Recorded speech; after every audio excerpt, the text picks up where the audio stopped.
Hello students, चलिए आज हम कोवेलेंट बॉन्डिंग की टाइप्स को डिस्कस करते हैं। जैसे कि हमने प्रीवियस वीडियो में बात की थी कि वीबीटी थ्योरी कोवेलेंट बॉन्डिंग पर डिपेंड करती है, तो आज हम उस कोवेलेंट बॉन्डिंग की टाइप और ओवरलैपिंग के सिस्टम को समझते हैं कि पार्शियल ओवरलैपिंग होती क्या है। तो कोवेलेंट बॉन्डिंग की टाइप समझते हैं। Types of covalent bonding, types of covalent bonds, right. पिछले वीडियो में भी आपको मैंने बताया था कि किसी भी एटॉमिक ऑर्बिटल, दो एटॉमिक ऑर्बिटल्स जब पार्शियली ओवरलैप करते हैं तो दो प्रकार के बॉन्ड बनाते हैं। तो पहला जो कोवेलेंट बॉन्ड है बेटा वो है सिग्मा बॉन्ड, सिग्मा, ठीक है, that is called sigma bond. और आप इसको कैसे डिनोट कर रहे हो? आप इसको ऐसे डिनोट कर रहे हो, the bond formed by the atomic orbitals या by the overlapping of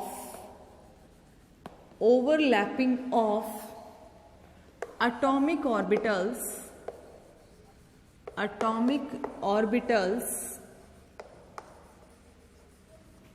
along the internuclear axis, that is end to end overlapping, ठीक है। देखिए आ गया वो वर्ड जो हमें चाहिए था, एंड टू एंड ओवरलैपिंग।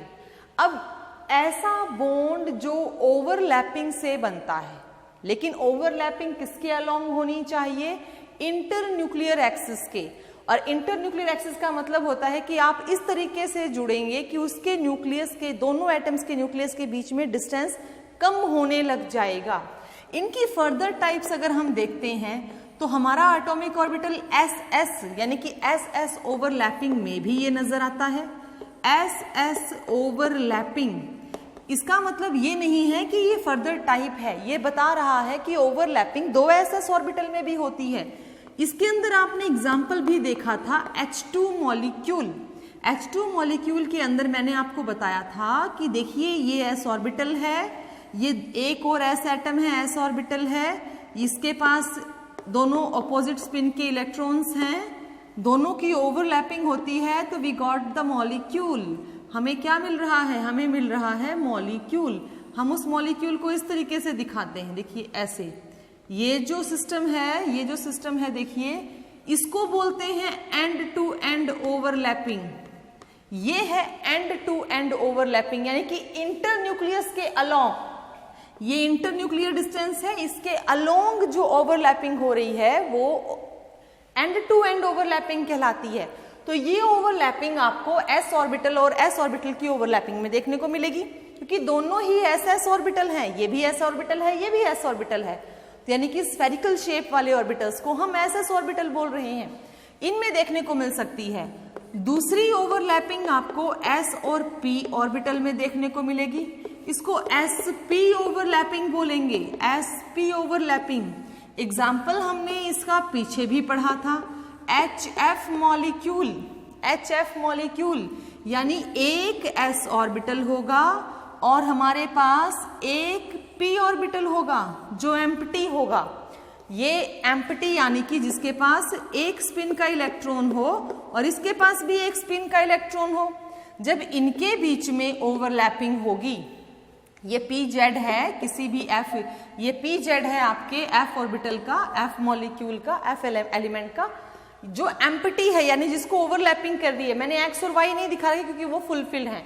जब ये ओवरलैपिंग करते हैं तो इस प्रकार का जो है वो स्ट्रक्चर बन जाता है और ये आपके मॉलिक्यूल की ओवरलैपिंग शो कर रहा है। तो ये भी इस प्रकार की ओवरलैपिंग भी क्या कहलाएगी? End to end. यहाँ जो बॉन्ड बनेगा इस बॉन्ड का नाम होगा सिग्मा बॉन्ड, इस बॉन्ड का नाम होगा सिग्मा बॉन्ड। और आपको पहले भी बताया है कि जितनी ज्यादा ओवरलैपिंग होगी, यानी the extent of overlapping is greater, more the bond stronger, bond उतना ही ताकतवर होगा, उतना ही स्ट्रॉन्ग होगा। तीसरी प्रकार की ओवरलैपिंग देखने को मिलती है पीपी ओवरलैपिंग। ये हमारी दोनों ही p ऑर्बिटल्स में देखने को मिलेगी और ये आपने F2 मॉलिक्यूल में भी की है, हम N2 मॉलिक्यूल में करते हैं। N2 मॉलिक्यूल के पास हमारे लिए सबसे पहले देखो, इतना मुश्किल नहीं है हमें ये समझना, हमें सिर्फ इतना समझना है कि अगर एक नाइट्रोजन की कॉन्फ़िगरेशन कहती है 1s2 2s2 2p3, एक नाइट्रोजन की कॉन्फ़िगरेशन कहती है कि हमारे पास, चलो इसको एक बार छोड़ देते हैं क्योंकि अगर इसमें हम ओवरलैपिंग करेंगे तो पाई बॉन्ड आ जाता है। पाई बॉन्ड अभी हमें नहीं करना, हम F2 ही करते हैं। F2 मॉलिक्यूल में फिर से हमारे पास क्या रहेंगे, p ऑर्बिटल्स ही रहेंगे, ठीक है। p ऑर्बिटल्स में px आ जाता है, py आ जाता है। हमारे पास F2 में ये दोनों फुलफिल हैं, ये हम पहले कर चुके हैं स्ट्रक्चर। आप कहोगे मैम दोबारा से इसी को रिपीट कर रही हैं, लेकिन इस टाइम हम किसके टाइप्स कर रहे हैं, सिग्मा बॉन्ड की। So how the sigma bond is formed? Similarly, at this time this px of the next pf molecule, f atom, these are the again px and py and pz. We have fulfill px and fulfill py and opposite spin of pz. The overlapping takes place here. यहाँ overlapping होगी। overlapping होते ही हमारे पास जो molecule है वो इस प्रकार का स्ट्रक्चर बनाएगा। मैं ये आपको पहले भी दिखा चुकी हूँ करके। इस प्रकार का जो है वो स्ट्रक्चर बनता है और इस प्रकार के स्ट्रक्चर से हम जो हमारे F2 मॉलिक्यूल है उसका हम फॉर्मेशन कर सकते हैं। तो यहाँ जो बॉन्ड बना है ये बेटा सिग्मा बॉन्ड है। तो एंड टू एंड ओवरलैपिंग यही कहलाती है जब हम किसी भी दो ऑर्बिटल्स के बीच में इंटरन्यूक्लियर एक्सिस के अलोंग ओवरलैपिंग कर रहे हैं, ठीक है।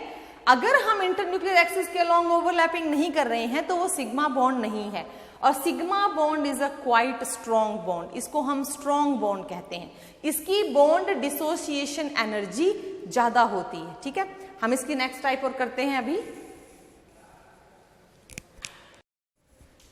चलिए next type of covalent bond देखते हैं। Second type of covalent bond is pi bond, right. Pi bond जो आप मैथ में यूज करते हैं वही पाई है, लेकिन हम इसको पीआई पाई बॉन्ड भी लिख सकते हैं और ऐसे डिनोट भी कर सकते हैं। The bond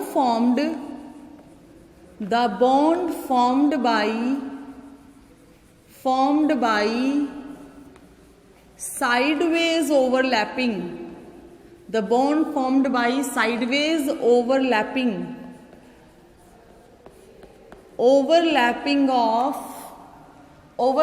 of atomic orbitals जो साइड की ओवरलैपिंग से बनता हो, जिसमें साइड से ओवरलैपिंग हो रही हो। प्रीवियस वीडियो में ये बताया भी था मैंने ऐसे करके कि साइड से जो ओवरलैपिंग कर रहा हो, इस प्रकार की जो बॉन्ड बनते हैं उनको पाई बॉन्ड कहते हैं। ये बॉन्ड वीक होता है, कमजोर होता है। कैसे होता है ये हम जब डिफरेंस करेंगे तो आपको डिफरेंसेस में बताऊंगी। एग्जाम्पल लेते हैं। हमारे पास पहला एग्जाम्पल है ऑक्सीजन मॉलिक्यूल। हम ऑक्सीजन मॉलिक्यूल बनाना चाहते हैं। देखिएगा ऑक्सीजन की कॉन्फ़िगरेशन है 1s2 2s2 एंड 2p4। अच्छा, इस p4 को हम इस तरीके से लिख सकते हैं।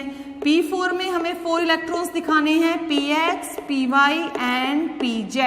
तो बेटा यहाँ पर हमारे पास पॉसिबिलिटीज रहेंगी कैसे बॉन्ड बनने की। 1 2 3 4 इलेक्ट्रॉन है ना। अब हर्ट्ज रूल क्या कहता है, पहले आप इनको सिंगल भरिए, फिर कहता है कि मैक्सिमम मल्टीप्लिसिटी यानी कि पॉल एक्सक्लूजन, कहता है फिर पेयरिंग शुरू कीजिए। इसका मतलब px तो बॉन्ड बनाएगा ही नहीं, ठीक है। बचा कौन, py एंड pz, इनको ही बॉन्ड बनाने हैं। अब ये दोनों कैसे बॉन्ड बनाते हैं डिपेंड करता है इनकी शेप पर।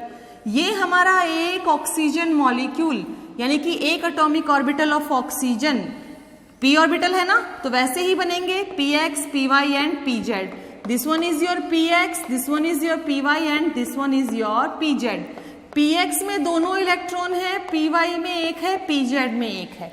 अब हमारे पास ओवरलैपिंग होनी है इन दोनों की, क्योंकि बॉन्ड इन्हीं को बनाने हैं। एक और एटॉमिक ऑर्बिटल हम ले रहे हैं, दूसरे एटॉमिक ऑर्बिटल भी हमें ऐसे ही कह रहा है कि आप यहाँ पर भी वही चीजें दिखाइए जो आप दूसरे एटॉमिक ऑर्बिटल में दिखा रहे हैं, px, py, pz, ठीक है। इसके पास भी इलेक्ट्रॉन है और इसके पास भी इलेक्ट्रॉन है। ये अपना इलेक्ट्रॉन यहाँ शो करेगा क्योंकि देखो ओवरलैपिंग इसके साथ होनी है, यहाँ शो करेगा और इसके पास दोनों इलेक्ट्रॉन है। अब बारी आती है ओवरलैपिंग किस किस की करनी है।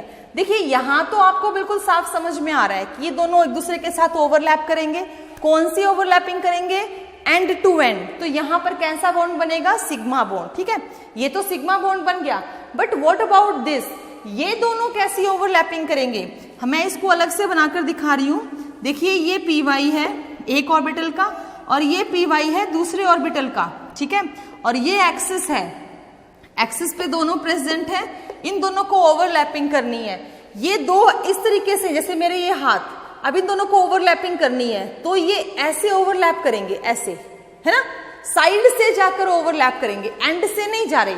यानी ये दोनों किनारे ऊपर से आकर नहीं जुड़ रहे, एंड से नहीं जुड़ रहे, ये कैसे जुड़ेंगे? साइड से। साइड से जाकर जुड़ेंगे तो इनके बीच में यहां से बॉन्डिंग होनी शुरू होगी और ये ओवरलैपिंग कर जाएंगे। ओवरलैपिंग का रिजल्ट हमें कुछ ऐसा दिखेगा, ओवरलैपिंग का रिजल्ट हमें कुछ ऐसा दिखेगा, यानी यहां पर बॉन्ड बन गया। इस बॉन्ड को हम बोलते हैं पाई बॉन्ड। इस प्रकार के बॉन्ड को हम बोलेंगे पाई बॉन्ड। ये बॉन्ड सिग्मा बॉन्ड के कंपैरिजन में कमजोर होता है। और अब कह रहे हैं कि जब आप ये बोल रहे हो कि यहाँ पर इन्होंने बना लिया बेटा सिग्मा बॉन्ड और यहाँ पर ओवरलैपिंग से इन्होंने बना लिया पाई बॉन्ड, तो क्या ऑक्सीजन में दो बॉन्ड बनेंगे? यस, ऑक्सीजन मॉलिक्यूल अगर आपको O2 बनाकर दे रहा है इस तरीके से, तो बेटा ऊपर वाले बॉन्ड को हम पाई बोलेंगे और नीचे वाले बॉन्ड को हम सिग्मा बोलेंगे। यानी सिग्मा बॉन्ड बना है एंड टू एंड ओवरलैपिंग से और पाई बॉन्ड बना है साइड वाइज ओवरलैपिंग से। तो जहां भी आपको डबल बॉन्ड नजर आएगा वो इसी तरीके से बना हुआ बॉन्ड होगा। जहां कहीं आपको सिंगल बॉन्ड नजर आएगा वो सिग्मा बॉन्ड होगा, ठीक है। जहां कहीं आपको ट्रिपल बॉन्ड नजर आएगा, अभी हम और भी बात करेंगे, एक और मॉलिक्यूल मैं लेती हूं जहां ट्रिपल बॉन्ड बनेगा, उससे भी हमें समझ में आएगा कि हम पाई और सिग्मा कहां लिख रहे हैं।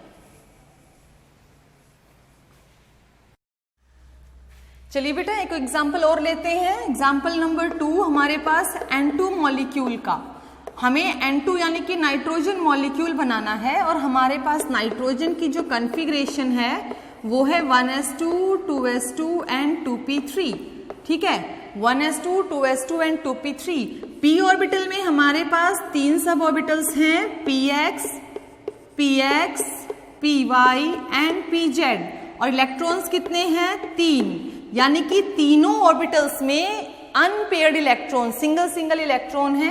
हम फिर से स्ट्रक्चर ड्रॉ करते हैं। This is our px, z axis के along pz, this is px and that one is your py, ठीक है। ये px है, ये py है और ये pz। ये किसी एक n एटम का है और 2 n एटम मिलेंगे तब एक N2 मॉलिक्यूल बनता है। इसके पास भी एक इलेक्ट्रॉन है, इसके पास भी एक इलेक्ट्रॉन है, इसके पास भी एक इलेक्ट्रॉन, यानी एक नाइट्रोजन एटम को इसने रिप्रेजेंट किया। दूसरा नाइट्रोजन एटम हम यहां ड्रॉ कर रहे हैं जिसके एटॉमिक ऑर्बिटल्स को हम दिखाएंगे। इनके पास भी अनपेयर्ड इलेक्ट्रॉन होंगे क्योंकि ये दूसरा n एटम है, ये सेकेंड n एटम है, इसके पास भी अनपेयर्ड इलेक्ट्रॉन होंगे। ये आपका px हो गया, ये आपका py हो गया, ये आपका pz हो गया। इनके इलेक्ट्रॉन्स की कंडीशंस क्या रहेगी कि ये कैसी कंडीशन में होंगे? ये ऑपोजिट स्पिन में होंगे। अब देखिएगा जब ये दोनों इलेक्ट्रॉन्स आपस में यानी ये दोनों ऑर्बिटल्स आपस में जुड़ेंगे तो कौन सी ओवरलैपिंग होने वाली है? दोनों के एंड आपको दिख रहे हैं तो कौन सी ओवरलैपिंग होने वाली है? End to end overlapping. और जब ये py इस py से जुड़ेगा तो किस प्रकार की ओवरलैपिंग करेगा? Side by side. और px जब px से ओवरलैप करेगा तो कैसी ओवरलैपिंग करेगा? Side by side. तो जो मॉलिक्यूल है वो कुछ ऐसा नजर आएगा, जो मॉलिक्यूल है वो कुछ ऐसा नजर आएगा। देखिएगा ये तो बन गया बेटा सिग्मा बॉन्ड क्योंकि ये pz है। pz ने कैसी बॉन्डिंग कर ली बेटा? pz ने बॉन्डिंग कर ली आपकी एंड टू एंड। फिर बेटा px की बारी आती है। फिर बेटा px ने बेटा कैसी बॉन्डिंग कर ली? px ने बेटा कर ली साइड बाय साइड बॉन्डिंग। फिर बारी आती है बेटा py की। py भी बेटा कैसी बॉन्डिंग कर रहा है, साइड बाय साइड बॉन्डिंग कर रहा है। आप इस बॉन्डिंग को जरा ध्यान से देखेंगे, इस प्रकार की बॉन्डिंग को क्या नाम दिया जाता है, पाई बॉन्ड। ये है px, ये है py और ये है pz। px, py और pz जो एंड टू एंड ओवरलैप कर रही हैं, this one end to end is a strong bond and these two pi bond, एक px के कारण एक py के कारण, इनको बोलेंगे वीक बॉन्ड। तो नाइट्रोजन जो मॉलिक्यूल है वो बॉन्ड इस प्रकार से दिखाएगा, nitrogen triple bond nitrogen, these upper and lower are 2 pi and one central is sigma. So how we find out the sigma and pi bond? जहां सिंगल बॉन्ड होगा वो सिग्मा होगा, जहां डबल होगा वहां एक पाई एक सिग्मा, और जहां ट्रिपल होगा वहां पर 2 पाई और एक सिग्मा बॉन्ड होंगे, राइट। अभी हम इनकी स्ट्रेंथ को कंपेयर करते हैं कि पाई बॉन्ड और सिग्मा बॉन्ड में मजबूत कौन है, स्ट्रॉन्ग कौन है और जल्दी से ब्रेक कौन हो जाता है, राइट।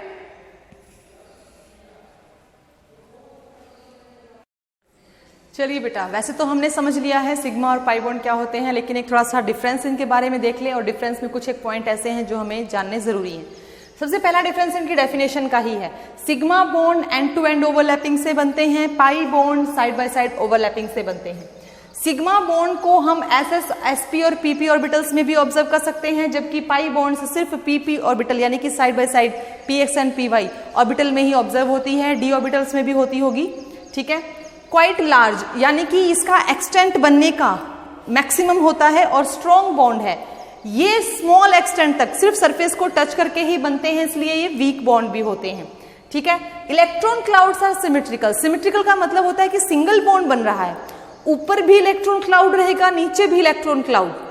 सपोज 2 एटम हैं, 2 एटम्स के बीच में एक सिंगल बॉन्ड बन रहा है, तो ऊपर भी इलेक्ट्रॉन क्लाउड रहेगा, नीचे भी इक्वली डिस्ट्रीब्यूटेड इलेक्ट्रॉन क्लाउड रहेगा।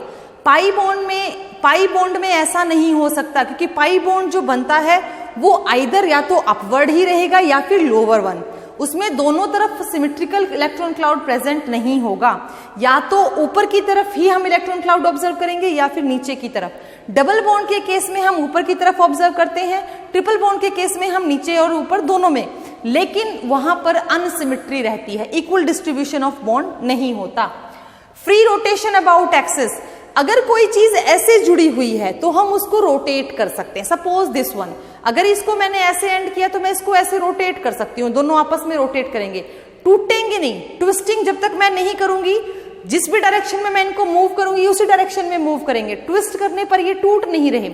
लेकिन साइड बाय साइड में क्या होता है कि आप एक डायरेक्शन में भी अगर घुमाना चाहते हो तो उनकी ओरिएंटेशन पॉसिबल नहीं है, वो टूट जाते हैं, बॉन्ड वीक हैं, वैनिश हो जाएंगे, टूट जाएंगे अगर मैं उनको न्यूक्लियर एक्सिस के अलोंग घुमाना चाहूंगी तो, क्योंकि ये तो न्यूक्लियर एक्सिस से ही बनता है, सिग्मा बॉन्ड तो बनता ही न्यूक्लियर एक्सिस पे है, लेकिन जो पाई बॉन्ड है वो उसके परपेंडिकुलर या फिर टिल्टेड बनते, तो वो रोटेट होने पर जरूर से जरूर टूटेंगे। दूसरा कमजोर बॉन्ड है, सबसे पहले पाई बॉन्ड ही ब्रेक होता है, और सिग्मा बॉन्ड को ब्रेक होने के लिए बहुत ज्यादा एनर्जी की जरूरत पड़ती है, ठीक है। This is the main difference between sigma and pi, and this topic is important, quite important.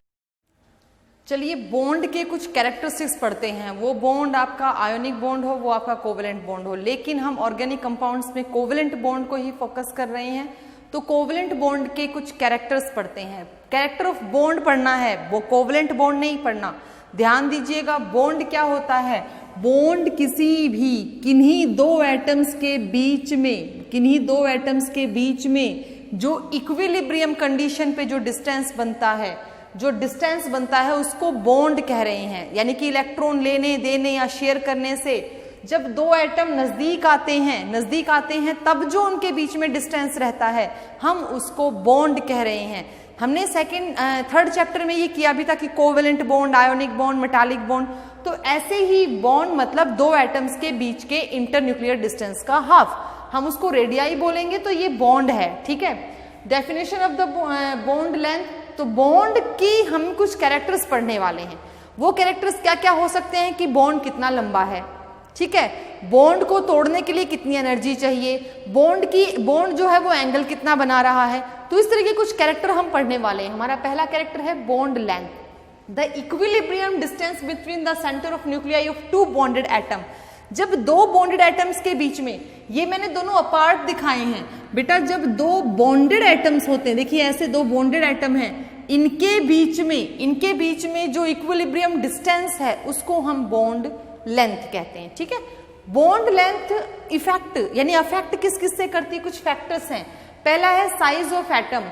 Greater the size of atom bond length increases. जैसे जैसे एटम का साइज बढ़ जाएगा, ऑब्वियस सी बात है, साइज बढ़ेगा तो डिस्टेंस भी तो बढ़ेगा, इंटरन्यूक्लियर डिस्टेंस बढ़ेगा, और डिस्टेंस बढ़ता जाएगा तो बॉन्ड लेंथ भी बढ़ती चली जाएगी। अब एक तो छोटे साइज के दो एटम जुड़े हुए हों, फिर थोड़ी देर बाद एक एटम का साइज बढ़ गया, तो आप बताइए, आप खुद अपने कॉन्शियस से सोचिए, क्या इनके बीच का डिस्टेंस बढ़ रहा है? क्या इनका इंटरन्यूक्लियर डिस्टेंस बढ़ रहा है? बढ़ रहा है भाई। अब साइज और बड़ा हो गया तो अब और बड़ा हो गया होगा ना, अब बॉन्ड लेंथ और बड़ी होगी। अगर इन दोनों का साइज सेम होगा तो बॉन्ड लेंथ पहले वाले से कंपैरिजन में बड़ी होगी। अब साइज पर डिपेंड कर रहा है, साइज पर डिपेंड कर रहा है, जैसे जैसे साइज इंक्रीज होगा, one of the both of the atom और one of the atom out of two, अगर साइज इंक्रीज हो रहा है तो बॉन्ड लेंथ भी क्या होगी? इंक्रीज। तो ऐसे जैसे देखिए, फॉर एग्जाम्पल अगर मैं बात करूं HF, तो दोनों का साइज छोटा है, तो बॉन्ड लेंथ, उसके बाद अगर हम देखें HCl, फिर देखें हम HBr, यहां पर हाइड्रोजन का साइज सेम है, लेकिन जो हेलोजेंस हैं, फ्लोरीन, क्लोरीन, ब्रोमीन और आयोडीन, इनका साइज क्या हो रहा है? Gradually increases. तो बॉन्ड लेंथ भी क्या हो रही है? Increases, right. सेकेंड फैक्टर है multiplicity of bond. Multiplicity of bonds.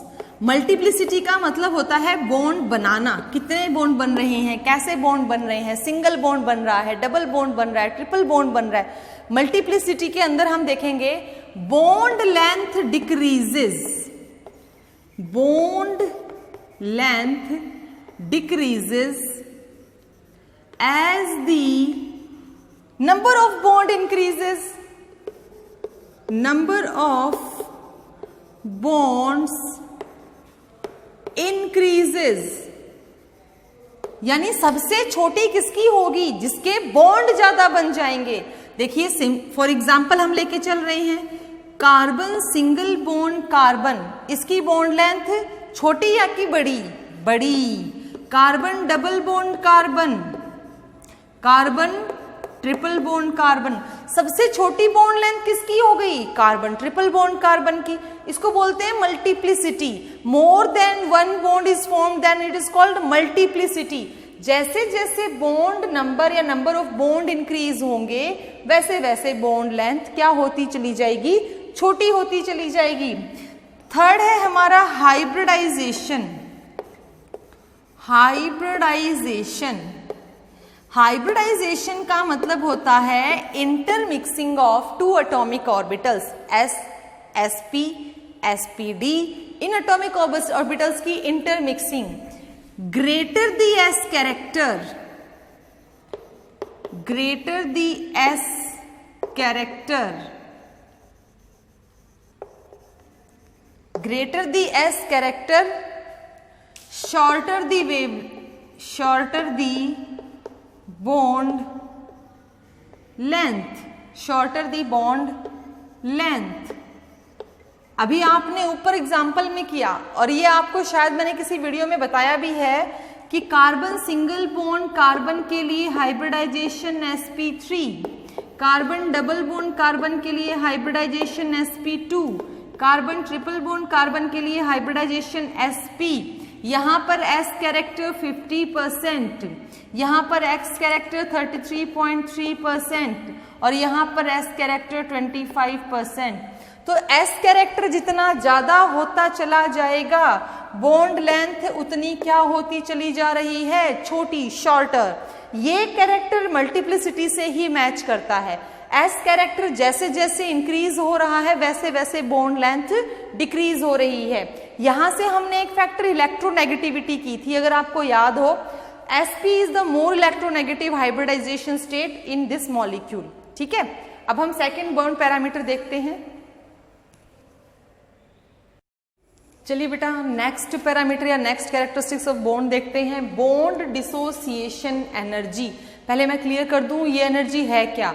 जैसे कोई बॉन्ड बना हुआ है और मैं कोई एक्सटर्नल एनर्जी अप्लाई करके इस बॉन्ड को तोड़ना चाह रही हूं, तो जो एनर्जी मैं यूज करूंगी 1 मोल के लिए वो कहलाएगी बॉन्ड डिसोसिएशन एनर्जी। डिसोसिएट करना मतलब तोड़ना, किसी बॉन्ड को तोड़ने के लिए जो एनर्जी मुझे चाहिए उसको बोलेंगे बॉन्ड डिसोसिएशन एनर्जी।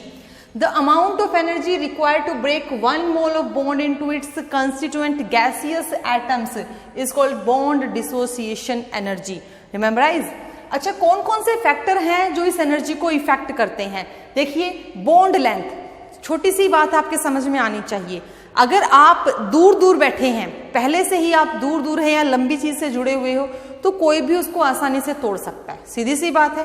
तो इसका मतलब 2 बॉन्डेड एटम्स के बीच में अगर डिस्टेंस ज्यादा है, यानी कि बॉन्ड लेंथ ज्यादा है, तो it is easy to break. लेकिन अगर 2 बॉन्डेड एटम बहुत ही क्लोजली जुड़े हुए हैं तो ये मुश्किल होता है उस बॉन्ड को ब्रेक करना।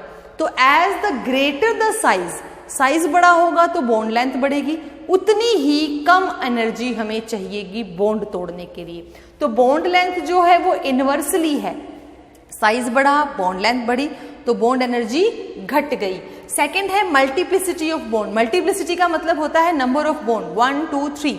जितनी ज्यादा मल्टीपल बॉन्ड होंगे उसके हिसाब से बॉन्ड डिसोसिएशन एनर्जी भी क्या होगी, बढ़ जाएगी। एक में कम लगेगी, एक में जो है कम लगेगी, 2 में और ज्यादा लगेगी, 3 में और ज्यादा लगेगी। तो मल्टीप्लिसिटी ऑफ बॉन्ड जैसे जैसे इंक्रीज होगी वैसे वैसे बॉन्ड डिसोसिएशन एनर्जी भी बढ़ जाएगी।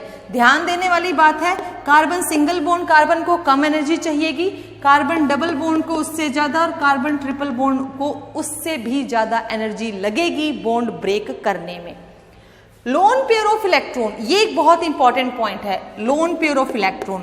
बीएससी पीआर थ्योरी में हमने किया था कि लोन पेयर सबसे ज्यादा रिपेल एक दूसरे को करते हैं। बेटा जो जितना ज्यादा रिपेल करेगा मतलब वो जोड़ना ही नहीं चाह रहा, भगाना चाह रहा है।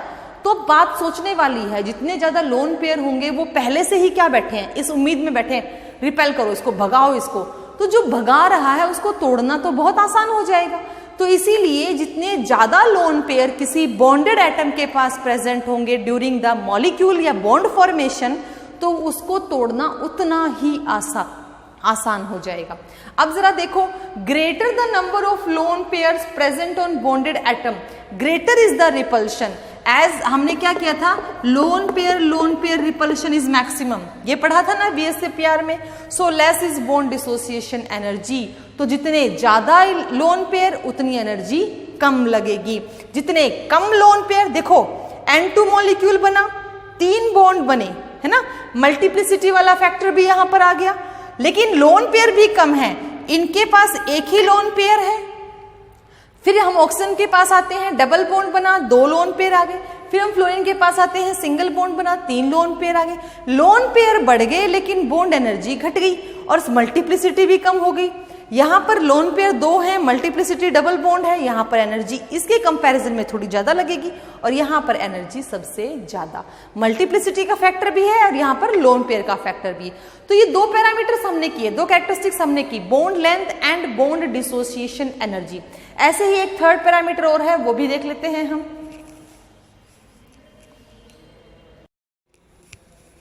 चलिए नेक्स्ट कैरेक्टर देखते हैं, बॉन्ड एंगल।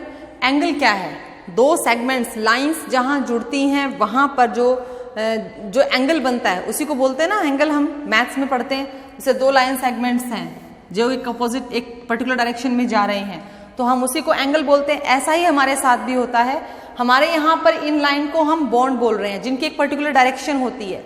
तो 2 पर्टिकुलर डायरेक्शन वाले बॉन्ड्स के बीच में जो लाइन, जो एंगल बन रहा है उसी को बोला जा रहा है बॉन्ड एंगल। बॉन्ड एंगल, सबसे पहले ध्यान देने वाली बात क्या है, इसमें कोई फैक्टर्स नहीं है लेकिन फिर भी एक इंपॉर्टेंट चीज यहां पर काम कर रही है। अगर बॉन्ड एंगल के पास लोन पेयर हैं, देखो greater the repulsion more the bonded atom away from the central atom, जितने ज्यादा लोन पेयर होंगे या फिर सेंट्रल एटम से बॉन्डेड एटम दूर होते चले जाएंगे। सेंटर में सेंट्रल एटम है, साइड में बॉन्डेड है, अगर वो दूर होते चले जा रहे हैं, दूर होने का इंसेंस हमें ऐसे नजर नहीं आएंगे, दूर होने का इंसेंस मतलब वो इस तरीके से डायरेक्शन में बढ़ रहे हैं, ठीक है। तो एटम जो है उसका साइज बड़ा या छोटा हो रहा है तो जो इलेक्ट्रॉन है वो उनसे दूर होते जा रहे हैं। तो लोन पेयर के कारण जो एटम्स हैं, बॉन्डेड एटम्स हैं, वो क्या होंगे, उनसे दूर हो जाएंगे। तो रिपल्शन हो रहा है तो सेंट्रल एटम से दूर होंगे तो वो ऐसे सिकुड़ेंगे। मतलब जैसे मान लीजिए सपोज मेरे हेड को मैं सेंटर मान रही हूं, तो यहां पर दो लोन पेयर हैं, तो वो मेरे इन हाथों को क्या कर रहे हैं, इन हाथों को दूर भगा रहे हैं। मतलब पहले ऐसे थे टिल्टेड, यहाँ के लोन पेयर इनको रिपेल कर रहे हैं। रिपेल करते करते हम क्या कर रहे हैं, ऐसे आ रहे हैं। हम अगर ऐसे आ रहे हैं तो बेटा ये जो बॉन्ड एंगल है ये क्या हो रहा है, डिक्रीज हो रहा है ना। यहाँ का बॉन्ड एंगल नहीं चेक करना है, दो लाइन जो डायरेक्शन को रिप्रेजेंट कर रही है उनके बीच का एंगल चेक करना है। तो लोन पेयर होने से रिपल्शन बढ़ता है, रिपल्शन बढ़ने से क्या रहेगा, एंगल डिक्रीज। देखिए यहाँ पर एक स्ट्रक्चर है, ये मीथेन है CH4, hybridisation sp3, regular tetrahedral structure है। इसके पास कोई लोन पेयर नहीं है, बॉन्ड पेयर है। बॉन्ड पेयर से बॉन्ड पेयर के बीच में रिपल्शन इक्वली रहता है, इक्वली डिस्ट्रीब्यूटेड है। तो बॉन्ड एंगल 109 डिग्री 28 मिनट का हुआ। जैसे ही हम नेक्स्ट स्टेप पे आए, इसके भी हाइब्रिडाइजेशन sp3 है। हाइब्रिडाइजेशन sp3 होने के बावजूद इसके पास क्या है, एक लोन पेयर है। लोन पेयर होने से इनके बीच में रिपल्शन बढ़ गया तो बॉन्डेड एंगल दूर होते जा रहे हैं और बॉन्ड एंगल जो है वो इसके कंपैरिजन में क्या हो गया, छोटा। अब देखिए ये हमारे पास वाटर मॉलिक्यूल है, वाटर मॉलिक्यूल के पास दो लोन पेयर है ऑक्सीजन के पास। अब दो लोन पेयर है तो इनके बीच में रिपल्शन मैक्सिमम और फिर इनके बीच में रिपल्शन, तो बॉन्ड एंगल और छोटा होता जा रहा है। Greater the repulsion lower down the bond angle, right. अब बॉन्ड एंगल टर्म के बाद हम नेक्स्ट फैक्टर देखते हैं, नेक्स्ट कैरेक्टरिस्टिक है बॉन्ड ऑर्डर। सिंपल लैंग्वेज में हम ये बोलेंगे कि जब दो एटम्स के बीच में जितने भी बॉन्ड बनेंगे, एक बनेंगे, दो बनेंगे, तीन बनेंगे, उसको हम बॉन्ड ऑर्डर कहते हैं। The number of bond present between the two atoms called bond order. देखो जैसे कार्बन डबल बॉन्ड ऑक्सीजन, कितना bond order 2, oxygen double bond oxygen, कितना bond order 3, nitrogen triple bond nitrogen, कितना बॉन्ड ऑर्डर 3।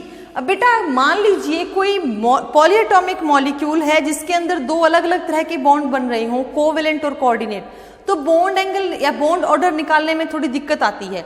अब देखो मेरे सामने ये है HNO3 यानी नाइट्रिक एसिड का स्ट्रक्चर। तो मुझे ये पता है कि ये जो स्ट्रक्चर बन रहा है, ये हमने किया भी हुआ है, ये डेक्टिव बॉन्ड के थ्रू बन रहा है, यानी कि इलेक्ट्रॉन इसके हैं, इसके नहीं है, इसके पास सिर्फ लोन पेयर है। तो ऐसी कंडीशन में हम बॉन्ड ऑर्डर कैसे कैलकुलेट करें, तो मुझे नाइट्रोजन के लिए बॉन्ड ऑर्डर जानना है। तो नाइट्रोजन के साथ जुड़ने वाले एटम, सेंट्रल एटम को भी मान के चलेंगे, तो 1, 2, 3 और 4 एटम्स के बीच का बॉन्ड ऑर्डर निकालना है। 4 एटम हैं, इनके बीच में बॉन्ड कितने बन रहे हैं, 1, 2 और 3, 3 ही बॉन्ड तो बन रहे हैं। ये तो बॉन्डेटिव बॉन्ड है तो 3। तो जो बॉन्ड ऑर्डर आता है वो एक्चुअल में रिप्रेजेंट करता है कि how much the number of bond are formed between the molecule. ठीक है, ये कुछ कैरेक्टरिस्टिक्स थी आपकी कोवेलेंट बॉन्ड की, लगा लीजिए, या बॉन्ड की कोवेलेंट बॉन्ड के टाइप्स की जो कैरेक्टरिस्टिक्स हैं वो हम डिस्कस कर रहे थे। ये कैरेक्टरिस्टिक्स आपको वर्बली नहीं पूछी जाएंगी, ये आपको कंसेप्ट देती हैं कि भाई किस तरह से एंगल जो है वो डिक्रीज हो रहे हैं, बॉन्ड एंगल हम कैसे निकाल सकते हैं, बॉन्ड ऑर्डर हमें कैसे मालूम चल जाएगा, बॉन्ड लेंथ कैसे मालूम चल रही है, किसकी डिसोसिएशन एनर्जी ज्यादा है, किसकी कम है। So these are concept. ये कंसेप्चुअल क्वेश्चंस हमारे लिए क्रिएट करते हैं और साथ के साथ ये टर्मिनोलॉजी भी है जो आगे हम चलेंगे तो हमें ये जगह जगह पर मिलेंगे कंपेयर करने के लिए, तब हमें ये समझ में आ जानी चाहिए। तो इसको एक बार अच्छे से आप समझ लीजिए, अच्छे से आप इसको याद कर लीजिए।